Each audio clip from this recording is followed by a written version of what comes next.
But it is the best pick, in my opinion, looking at it right now, with all the bans. Maybe something crazy will come up, but it definitely shows that the Philippines want to have advantage in the late game. That Leslie and Claude are both very late game heroes, so maybe Indonesia can throw a curveball and pick a very aggressive early game hero instead. But no, it will be the Melissa. It still has a lot of AoE and a lot of potential to push away all these heroes that can pose a threat to the roster, at least the backline of Indonesia. So a very counter-smart approach as well. But finally, Philippines are going to round out their team composition. It's going to be Lapu Lapu. Will it be the signature as well? You got to do it, man. You got to do it, man. Do it. Come on. Philippines hovering over the signature pick. The M3 Blacklist International skin. But they will just hover over the Matilda. Wow. They decided to go for the Matilda, maybe for game number 1 here. Maybe they're saving the best for last, Arashi. But I can't believe there's already a good show from the Philippines, showing that even as a shadow pick, it got us all hyped. It got the viewers all hyped as well, 100%. Team Indonesia with that Melissa pick, though, will have a bit of that disengage potential and a little bit of pressure, actually, in that gold lane. It is a winning lane for the Melissa in a straight-up 1v1. And now they are going to have to pick either a roamer or a jungler, depending on where the Kaja is going to go. They require some kind of crowd control, man. They have a lot of ways to actually facilitate their fights, but when it comes to forcing the Philippines into their own game, into fights that they want to take, it's going to be a bit difficult without any secure, and it will be the Gusion picked up. Hang on here. Let's take a very close look at the battle spells, because that will tell a very interesting story. Okay, all right. It is going to be the Kaja in the roam, as we mentioned before. The flex potential for the Kaja. We've seen it in the mid lane yesterday. Now we're seeing it in the roam position with the Gusion in the jungle. Wow. Based on both of the drafts, Philippines with a bit of both. The land of dawn for Team Philippines versus Indonesia on the opening match of day number 2. We're going to dive straight into the land of dawn, ladies and gentlemen, for Indonesia versus Philippines. Wow, honestly, the early game is going to be so important here, because at any moment, right, any one of these teams, they can actually get an advantage, and if they do, both Indonesia and Philippines are notorious for taking that kind of lead and actually using it as efficiently as possible and punishing every single mistake. And if they do that, they can set the tone for the mid to late game all the way since as early as the 2nd or 3rd minute. You can see in the start here, both teams wanting to go for just a normal start, not really going for anything too aggressive early on. They both just want to clear their camps, get to a point where they can finally actually deal out some damage, the burst, and obviously use those power spikes well. Here, Arashi, with the pathing of both of the junglers, it does feel like they want to play towards the side laners a little bit early as well. We've also seen many times that Del Rosario on the utility junglers really likes to go and clear that gold lane to help the Beatrix out. Well, the early game, it's going to be so much pressure, so many things for the roamers to do, right? Because in the early game, it's always about how the roamers can facilitate. Will they move towards the gold lane? Will they move towards the mid lane? You know, once you get one of your laners ahead, that will allow you to use that lane as the basis to make plays happen. Well, here it is. Objective secure for Team Philippines. And now they're going to look, again, just to play it calmly, play it efficiently. And that's exactly what they need to do. They do not need to go for anything too aggressive here when they have the lead. For the Indonesians, they need to make sure that they abuse that Cult Altar as much as possible. They do have the Black Dragon form as well, so those objective takes are going to be very much in their favor, only if they're able to actually get an advantage and actually capitalize on the fact that they have a bit more crowd control and they have a lot more utility that they can actually abuse to force the Philippines into a tough spot. But of course, if they do go too aggressively, there is a Lapu Lapu, there is a Valentina, so a lot of counter-engage potential from the side of the Philippines. Well, here it is, another engage coming in, and that's going to be Dreams taken really low. First blood over to Philippines as they're looking for more. That's the IMU doing work, stealing away to the Divine Judgment and picking up another for Imam in the mid lane. That is what you have to be aware of, man. If you don't want to deal with the engage, you can engage on the engager, and that is exactly what the Philippines have done. They take out Dreams, and they hunt for stragglers afterwards. They have the tempo in the game right now, and if you look at the side lanes, that is where the action will start building up. Because with pressure in all the lanes from the Philippines, they're going to try and cut into the jungle and cut off members of Indonesia from their own backup. I just really like how Soriano is taking this lane, is approaching this lane, this matchup, right? Up against the Melissa, he knows exactly that he is going to lose out if he goes for these trades, if he goes for these 1v1 duels. So what he does is he swaps over to the Bennett just to clear out the waves, rotates over to help this team, and simultaneously gets even more gold because they're trying their best to actually funnel as much towards Soriano. And if Soriano gets a bit more items, he can very easily start poking down members from the side of the Indonesians, because there's only one real tanky frontline member in Psychots, and if he is too low for a fight, it's going to be very difficult for the Indonesians to try and contest any kind of objective. Well, ladies and gentlemen, here, FILipina in the gold lane. They're looking for some plays here up in the gold lane. The gold lane for sure has been the target for a lot of players, but here we go, they burst passion. Soriano picking up a kill, and now Dreams is going to be very, very low. Gets out just barely here, but you can already see the cut coming in from Del Rosario over the top side. There's gonna be flickers over under the tier 2. Dreams not using flicker just yet. Very wise to save that flicker, as he did have a bit of backup. Oof, as we called it out, man, the side lanes. There you go. Indonesia just a bit too late, a bit too behind when it comes to that pressure, and the Philippines absolutely capitalize and punish anybody who doesn't want to back away from their first turret, and they have taken the first structure, the first objective, and with that, they will have a lot more areas on the map to make plays around, and they do have a lot of very good catch. This is it, Arashi. This is the meta that we have been mentioning about. The ultimate bonding experience where they group up as 5 into the mid lane. They start to just put in a lot of mid pressure so that they can actually have more room to play in the side waves. 4 members grouping up, and always just dap-a-dop in that XP lane solo. FILipina right now, though, has completed that Radiant Armor. That item reduces damage when it comes to multiple instances of damage. So against a Faramis, against a Kaja or the Gusion, it's going to be very good. But look at that. Big potential over to Del Rosario when he comes in, using so much damage with Appraiser's Wrath, taking back a whole lot of HP and outplaying the situation, turning it completely around.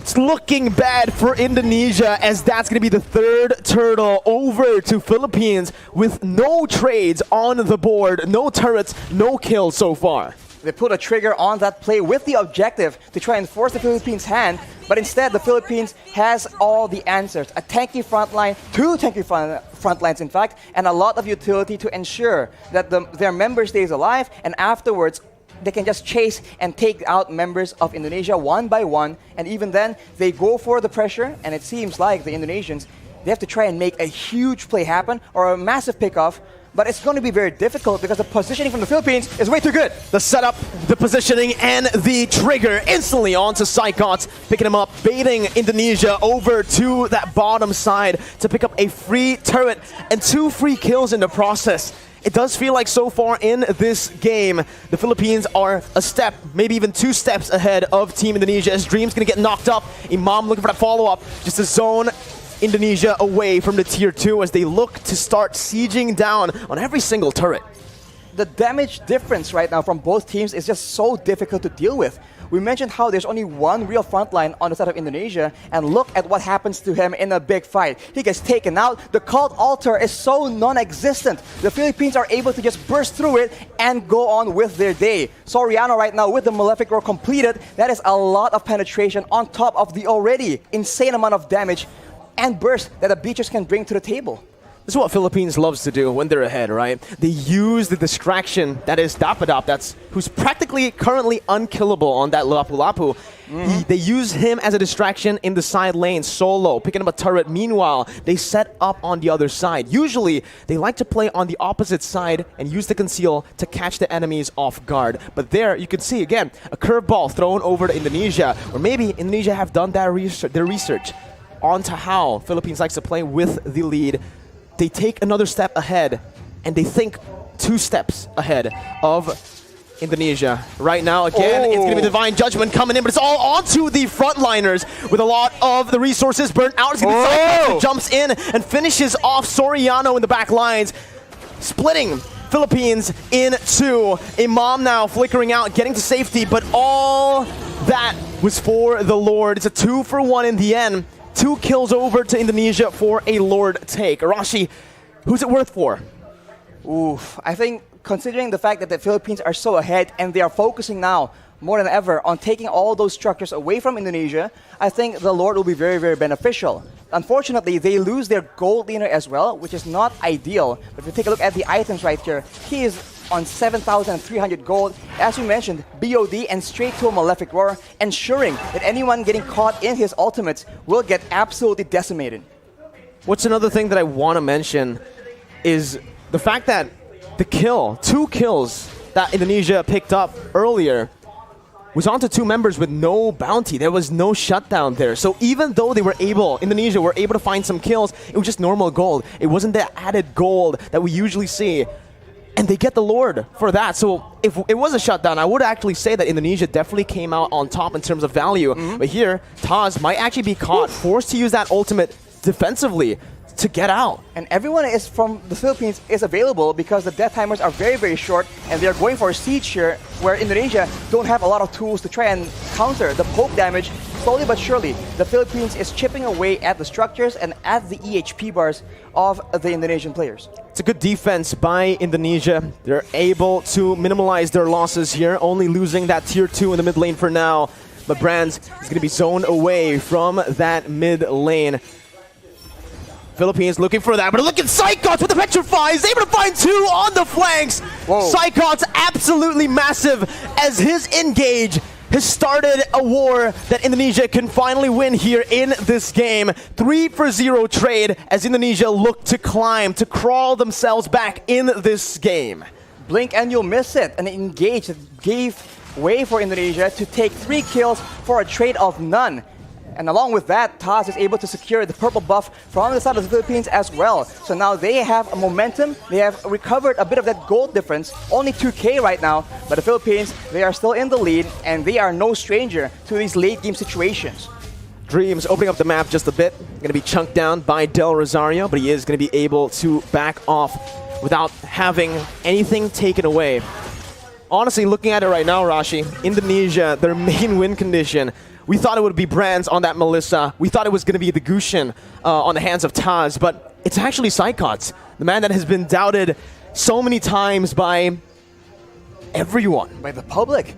I mean, this man has had a very lackluster season in his last performance. That was a performance in the last season, actually, rather.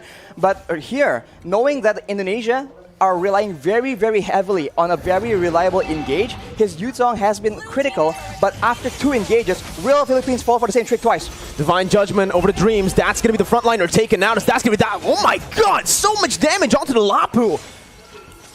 Unfortunately, won't be enough though, and now Indonesia, they're actually backing away, and it will be waiting for the Lord take. And Philippines, they are so good at the Lord dance, going back and forth, waiting for their opponents to make a mistake, and with such a long range basic attack on their Beatrix, they can do better.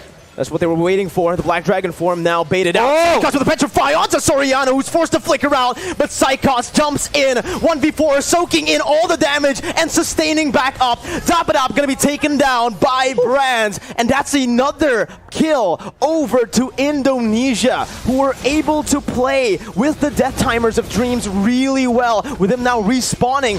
They've taken back the lead if they actually can secure the Lord, which they should be able to. Free Lord over to Indonesia. They're not stopping just yet though. Concealed play from Indonesia. They back off.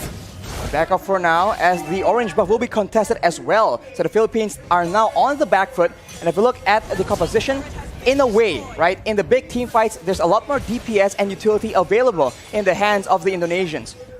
After that play, they go for the purple buff as well, and the Philippines have a huge problem on their hands. The Black Dragon form lasts for way too long. The Guiding Wind was used to try and buy some make some distance, buy some more time, but it was not enough. The Philippines must come up with a different solution, a different answer. A momentum shift in the 13th minute of the game. And now it's Philippines who have their backs against the wall with the Enhanced Lord marching in that top lane. EVOS legends here, Team Indonesia, are going to look to try to siege them down. Psychots once again with a Black Dragon form as Del Rosario tries his best to keep Psychots at bay. The damage comes through once again for the siege to take place, but that's going to be Dabadab who jumps in with the Bravest Fighter. But it's going to be a good disengage from Indonesia, backing off knowing that they have found some value. They've taken every single tier 2 except for the bottom lane. And look at how Psychos is playing around with his Petrify, man. He goes in for the Black Dragon form, but he doesn't always use that Petrify. And when you think about it, the Petrify is what makes these engages so dangerous. It guarantees the Furious Dive knockup, and that is what allows Indonesia to just be a lot more elusive. And as we talked about it earlier, this is what is so dangerous. They can feint around, act like they're about to engage a fight, and then back away. The Philippines need to identify the right moment and then adjust accordingly. Do they want to go and fight after the Black Dragon form is down, or do they want to just stall? Villaluna with that circling eagle over the branch, but it's going to be baited in with the cold ulcer placed as well. Soriano targeted by the flanks, and that's going to be Taz who picks up the Beatrix. Soriano taken down, Brands in the midst of it all, still life stealing with his fire! Brad is massive! He is an absolute beast as he wins the battle for Indonesia! It's a 4-0 trade! Indonesia with a comeback here with the tides turned completely. Only Villaluna left to defend with the mini wave crashing in. Villaluna going to be brought back by the Shadow Stampede. Villaluna outside of the base, and Indonesia with the Divine Judgment onto Villaluna will go for the base to pick up the first game of the series. Oh my god, what an upset! It looked like the Philippines were going to cruise to an easy victory, but the Indonesians pull through. 1-0 right now, and they have shown that against all odds, against all the hate and the doubters, they are here to stay. Give the MVP over to Psychots, man. Wow. What a performance and what a statement here. We predicted Philippines, man. Wow. Oh my goodness gracious. The Caster Curse strikes again. The Caster Curse strikes again. You can never make a right prediction. It just does not happen for the Indonesians. That is the late game that the Indonesians have been hedging their bets on, and it completely paid off. Match MVP Brands from Indonesia on that Melissa. Very patient, very consistent. Every time, any game where he is behind, he will find a way to stay relevant, and we see it yet again. Can't take them lightly, this new revamped EVOS team for Indonesia. Look at his items, only the Hunter Strike for a bit of damage, a bit of utility, and then afterwards it's all defensive because that is his main role. We were concerned because of it, but in a way they made it work. Only one front line, it doesn't matter because the back line from the Philippines is not safe either. Look at Taz with the full inventory slot. One more item to go actually.